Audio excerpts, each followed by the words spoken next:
15ാം കേരള നിയമസഭയുടെ 14ാമത് സമ്മേളന വിശദാംശങ്ങളിലേക്ക് സ്വാഗതം.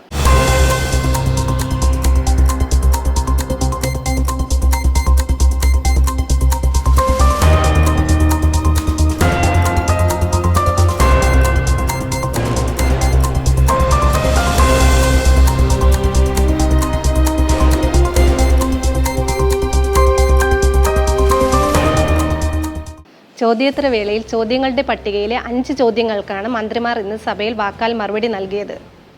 സർക്കാർ ആശുപത്രികളിൽ രോഗികൾ ചികിത്സാ ഉപകരണങ്ങൾ വാങ്ങി നൽകേണ്ടതായ സാഹചര്യം പരിഹരിക്കാൻ നടപടി, കെ-ഫോൺ പദ്ധതി, വയനാട് ഉരുൾപൊട്ടൽ ദുരന്തബാധിതരുടെ പുനരധിവാസം, നിത്യോപയോഗ സാധനങ്ങളുടെ വിലക്കയറ്റം നിയന്ത്രിക്കുന്നതിന് നടപടി എന്നിവ സംബന്ധിച്ച അംഗങ്ങളുടെ ചോദ്യങ്ങൾക്കാണ് ബന്ധപ്പെട്ട മന്ത്രിമാർ ഇന്ന് മറുപടി പറഞ്ഞത്. അർഹരായ രോഗികൾക്ക് സംസ്ഥാനത്തെ എല്ലാ സർക്കാർ ആശുപത്രികളിലും സൗജന്യ ചികിത്സ ഉറപ്പാക്കുന്നുണ്ടെന്ന് ആരോഗ്യവകുപ്പ് മന്ത്രി വീണ ജോർജ് നിയമസഭയെ അറിയിച്ചു.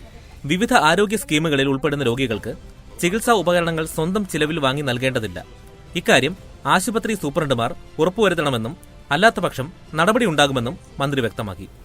സംസ്ഥാനത്തെ എല്ലാ സർക്കാർ ആശുപത്രികളിലും കാരുണ്യ ആരോഗ്യ സുരക്ഷാ പദ്ധതി ഉൾപ്പെടെ വിവിധ സൗജന്യ ആരോഗ്യ ചികിത്സാ പദ്ധതികൾ പ്രകാരം അർഹരായ രോഗികൾക്ക് പദ്ധതി മാനദണ്ഡപ്രകാരമുള്ള സൗജന്യ ചികിത്സ നൽകി വരുന്നുണ്ട്. ഇത്തരത്തിലുള്ള രോഗികൾക്കാവശ്യമായ വിവിധ പരിശോധനകൾ, മരുന്നുകൾ, ഇംപ്ലാന്റുകൾ, ചികിത്സാ ഉപകരണങ്ങൾ എന്നിവ ആശുപത്രി സൂപ്രണ്ടുമാർ നടപടിക്രമം പാലിച്ച് വാങ്ങി ലഭ്യമാക്കണമെന്നതാണ് വ്യവസ്ഥ. ആയതിനാൽ സ്കീമുകളിൽ ഉൾപ്പെടുന്ന രോഗികൾക്ക് സ്വന്തം ചെലവിൽ ഉപകരണങ്ങൾ വാങ്ങേണ്ട സാഹചര്യം ഉണ്ടാകേണ്ടതില്ല. കെ-ഫോൺ പദ്ധതി സംബന്ധിച്ച അംഗങ്ങളുടെ ചോദ്യങ്ങൾക്ക് മുഖ്യമന്ത്രി പിണറായി വിജയൻ മറുപടി പറഞ്ഞു. കെ-ഫോൺ പദ്ധതി നാടിന് വളരെ ഉപകാരപ്രദമാണെന്ന് മുഖ്യമന്ത്രി വ്യക്തമാക്കി. നിലവിലുള്ള പ്രശ്നങ്ങൾ അതിവേഗം പരിഹരിച്ച് പദ്ധതി മികച്ചതാക്കിക്കൊണ്ടിരിക്കുകയാണെന്നും മുഖ്യമന്ത്രി ചൂണ്ടിക്കാട്ടി. നാടിന് വളരെ ഉപകാരപ്രദമായ ഒരു പദ്ധതിയാണിത്. ആ പദ്ധതി അതേ രീതിയിൽ തന്നെയാണ് നടപ്പാക്കപ്പെടുന്നത്.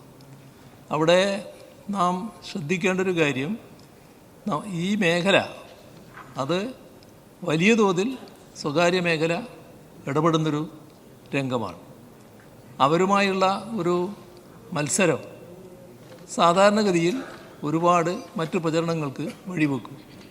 ഇവിടെ ബഹുമാനപ്പെട്ട അംഗം പറഞ്ഞതുപോലെ വേഗതക്കുറവോ സേവനക്കുറവോ കെ-ഫോണിൻ്റെ ഭാഗത്തുണ്ടാകുന്നു എന്ന് പറയാൻ പറ്റില്ല. നല്ല രീതിയിൽ തന്നെ പ്രശ്നങ്ങൾ പരിഹരിച്ചു പോകുന്നുണ്ട്. വയനാട് ഉരുൾപൊട്ടൽ ദുരന്തബാധിതരുടെ പുനരധിവാസം സംബന്ധിച്ച ചോദ്യങ്ങൾക്കും മുഖ്യമന്ത്രി മറുപടി പറഞ്ഞു.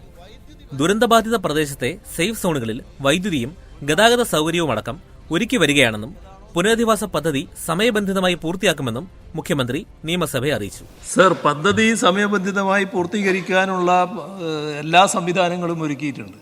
അതിൽ മുഖ്യമന്ത്രി ചെയർമാനായിട്ടുള്ളൊരു കൗൺസിൽ അടക്കം പ്രവർത്തിക്കുന്നുണ്ട്. അതേസമയം മറ്റു തരത്തിലുള്ള ഒരുപാട് സംവിധാനങ്ങൾ ഒരുക്കിയിട്ടുമുണ്ട്. ഒരു ആശങ്കയും വേണ്ടതില്ല. നമ്മൾ ഏതാണോ തീയതി പറഞ്ഞിട്ടുള്ളത് ആ കൃത്യസമയത്തിനുള്ളിൽ ഇതിൻ്റെ എല്ലാ ഭാഗങ്ങളും പൂർത്തീകരിക്കാനുള്ള ശ്രമം തന്നെയാണ് നടന്നുകൊണ്ടിരിക്കുന്നത്. സംസ്ഥാനത്ത് നിത്യോപയോഗ സാധനങ്ങളുടെ വിലക്കയറ്റം നിയന്ത്രിക്കുന്നതിന് ഭക്ഷ്യവകുപ്പ് സ്വീകരിച്ച നടപടികൾ മന്ത്രി GR അനിൽ വിശദീകരിച്ചു. വെളിച്ചെണ്ണയുടെ വില നിയന്ത്രിക്കാൻ കൃഷി, വ്യവസായ മന്ത്രിമാരുമായി ആലോചിച്ച് സംയുക്ത ഇടപെടൽ നടത്തിയെന്ന് ഭക്ഷ്യമന്ത്രി വ്യക്തമാക്കി. ഈ കഴിഞ്ഞ നാളിൽ വളരെ വലിയ വിലവർധനവാണ് വെളിച്ചെണ്ണയിൽ ഉണ്ടായത്. ആ വെളിച്ചെണ്ണയുടെ വിലവർധനവ് കണ്ടുകൊണ്ട് തന്നെ കൃഷിമന്ത്രിയെയും വ്യവസായ മന്ത്രിയെയും പങ്കെടുപ്പിച്ച് പ്രത്യേക യോഗം കൂടുകയും അവരുമായി ആലോചിച്ചതനുസരിച്ച് വിവിധ വിൽപ്പനക്കാരെ, കച്ചവടക്കാരുടെ യോഗം ചേർന്ന് വലിയ ഇടപെടലാണ് നടത്തിയത്. അതിൻ്റെ ഫലമായി നമുക്ക് കുറച്ച് വില കുറയ്ക്കാൻ, ആശ്വാസം പകരാൻ കഴിയുന്ന സാഹചര്യം ഉണ്ടായി സാർ. നമുക്ക് അത് എന്നു മാത്രമല്ല, സർക്കാരിൻ്റെ സപ്ലൈകോയിലൂടെ ശബരി വെളിച്ചെണ്ണ വളരെ വില കുറച്ച് കൊടുക്കാൻ തീരുമാനിച്ചതോടുകൂടി പൊതുവിൽ മാർക്കറ്റിൽ വില കുറയുന്നൊരു സാഹചര്യം ഉണ്ടായി. നിര്യാതരായ 5 മുൻ അംഗങ്ങൾക്ക് സഭ ഇന്ന് ചരമോപചാരം അർപ്പിച്ചു. ചോദ്യോത്തര വേളയ്ക്ക് ശേഷം മുൻ നിയമസഭാംഗങ്ങളായിരുന്ന Thennala G. Balakrishnapillai, PJ Francis, CV Padmarajan, MK Sanu, M. Narayanan എന്നിവർക്ക് സ്പീക്കർ AN ഷംസീർ അനുശോചനം അർപ്പിച്ചു. ലാളിത്യം നിറഞ്ഞ ജീവിതം നയിച്ചിരുന്ന M. നാരായണൻ രാഷ്ട്രീയ പ്രവർത്തകർക്കെല്ലാം മാതൃകയായിരുന്നു. സത്യസന്ധത, ജനങ്ങളോടുള്ള പ്രതിബദ്ധത, നിസ്വാർത്ഥമായ പൊതുപ്രവർത്തനം എന്നിവ ജീവിതത്തിൽ മുറുകെ പിടിച്ച രാഷ്ട്രീയ നേതാക്കളിൽ ഒരാളായിരുന്നു M. നാരായണൻ. അദ്ദേഹത്തിൻ്റെ വേർപാട് കമ്മ്യൂണിസ്റ്റ് പ്രസ്ഥാനത്തിനും പൊതുസമൂഹത്തിനും വലിയ നഷ്ടമാണ്. അന്തരിച്ച മഹത് വ്യക്തികളുടെ ആദരസൂചകമായി നമുക്ക് അല്പസമയം എഴുന്നേറ്റ് നിൽക്കാം.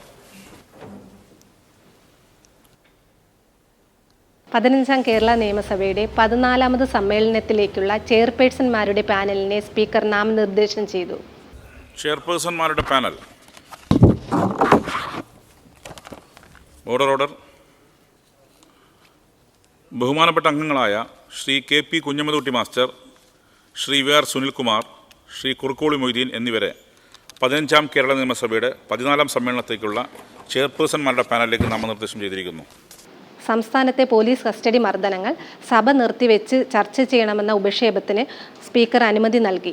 ഉപക്ഷേപം 12 മണി മുതൽ ചർച്ചയ്ക്കെടുത്തു.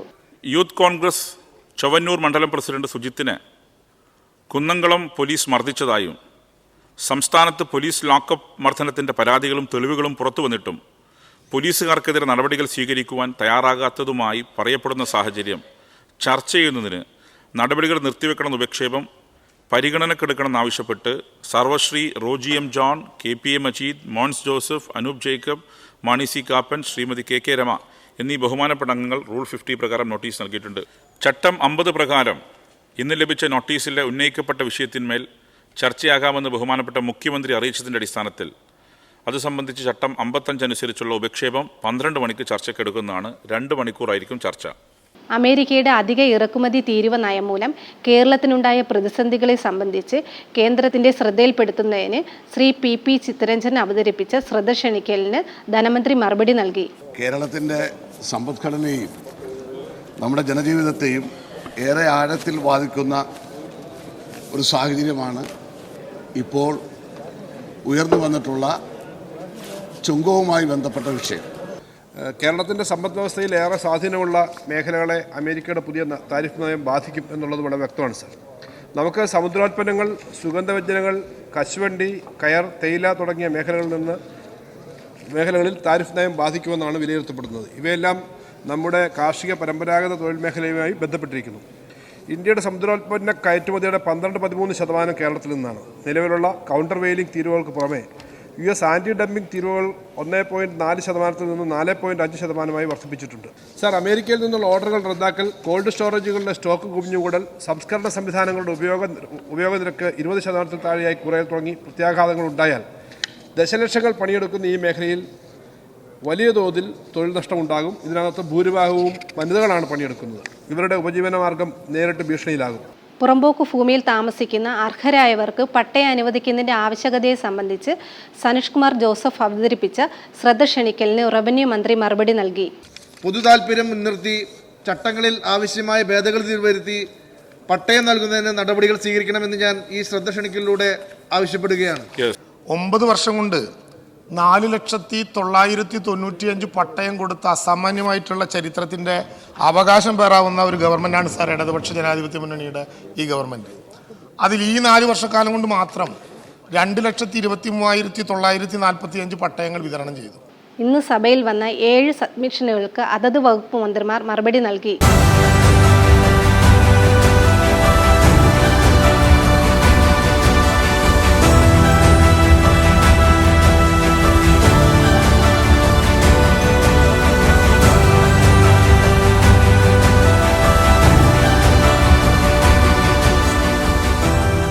കേരള പൊതുരേഖ ബില്ലിനെ സംബന്ധിച്ച് സെലക്ട് കമ്മിറ്റി റിപ്പോർട്ട് സമർപ്പിക്കുന്നതിനുള്ള സമയപരിധി ദീർഘിപ്പിക്കണമെന്ന ഉപക്ഷേപം മന്ത്രി കടന്നപ്പള്ളി അവതരിപ്പിക്കുകയും സഭ അംഗീകരിക്കുകയും ചെയ്തു. സർ, 2023 കേരള പൊതുരേഖാ ബിൽ സംബന്ധിച്ച സെലക്ട് കമ്മിറ്റി ചെയർപേഴ്സണായ ഞാൻ കമ്മിറ്റിയുടെ റിപ്പോർട്ട് സമർപ്പിക്കുന്നതിനുള്ള സമയപരിധി 2025 സെപ്റ്റംബർ 16 വരെ ദീർഘിപ്പിക്കാമെന്ന ഉപക്ഷേപം അവതരിപ്പിക്കും. മുഖ്യമന്ത്രി പിണറായി വിജയൻ കാര്യോപദേശക സമിതിയുടെ 17ാമത് റിപ്പോർട്ട് അവതരിപ്പിക്കുകയും പ്രസ്തുത റിപ്പോർട്ട് സഭ അംഗീകരിക്കുകയും ചെയ്തു.